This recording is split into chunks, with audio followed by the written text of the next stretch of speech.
Mal payé? Bien payé? Évaluez votre salaire par Minitel. 3617, salaire. Dans Clusters de Nestlé, il y a des pétales de blé complet avec des éclats de noix, de noix de pécan et d'amandes, assemblés en délicieux croquants.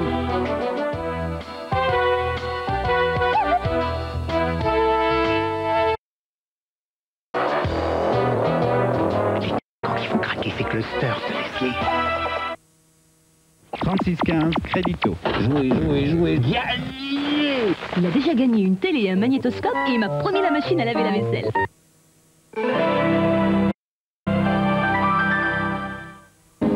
On m'apporte la tête d'Alfredo Garcia. 1 million de pesos, pour qui le retrouvera? Est-il parmi vous? Bon.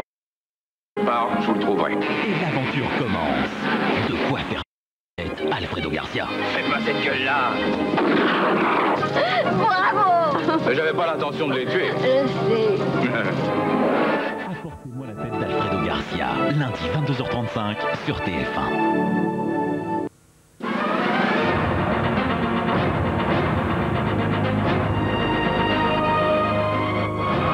Madame, Monsieur, bonsoir.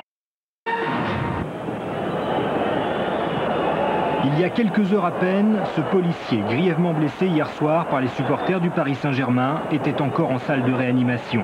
2 de ses collègues sont également. Au total, 10 CRS ont été blessés par les casseurs du PSG. Des hooligans, toujours les mêmes, à peine une centaine, connus et répertoriés, qui se manifestent pour la 3e fois cette année. 3 fois de trop, Charles Pasqua a nommé un monsieur sécurité chargé d'étudier les moyens de prévenir la violence dans les stades. Il travaillera avec la Fédération française de football et les pays européens qui ont déjà été confrontés à ce problème. À terme, c'est une modification de la loi française qui est envisagée. Elle permettrait d'interdire l'entrée des stades à tous les hooligans déjà pris en flagrant délit. L'enjeu est important. En 1998, la France organise la Coupe du Monde de football. Déjà, on arrive à voir quand même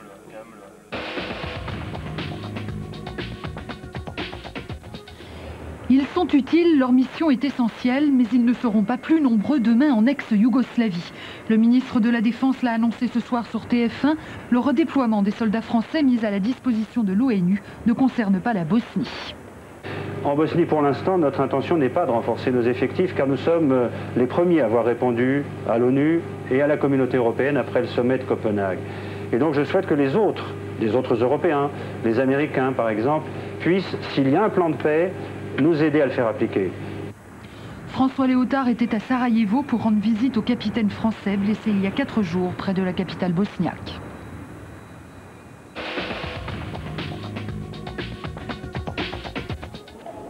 Les Verts en ont vu des vertes et des pas mûres ce week-end lors de leur conseil national à Mâcon.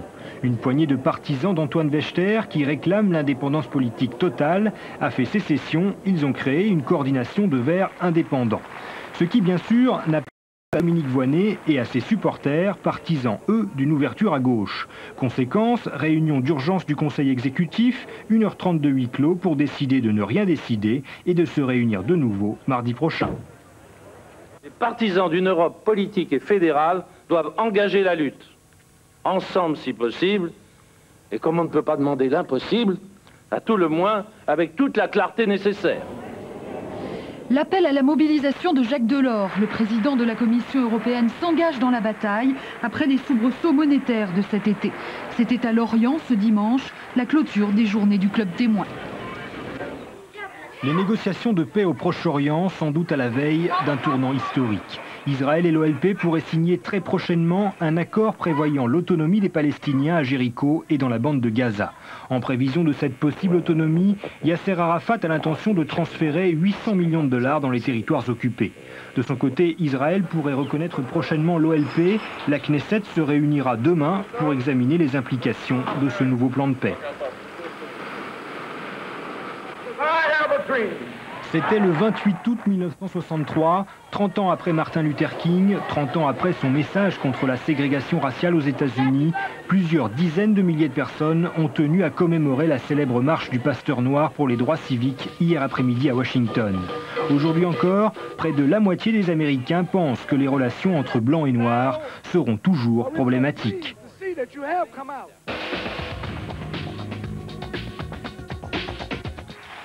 2 victoires pour un doublé, cela s'arrose sur la première marche pour la 2e course consécutive d'Emon Hill.